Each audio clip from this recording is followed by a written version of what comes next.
दहशतवादाविरुद्ध मोठी कारवाई करत भारतानं बुधवारी मध्यरात्री 1:30 वाजता 9 दहशतवाद्यांच्या अड्ड्यांवर हवाई हल्ला केला। या हल्ल्याला ऑपरेशन सिंदूर असं नाव देण्यात आलेलं।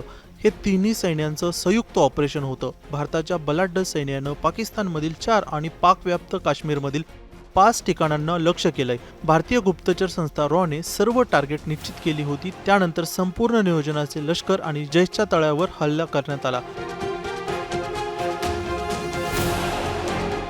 ऑपरेशन सिंदूरनंतर देशभरातून भारतीय सैन्याचं कौतुक केलं जातंय।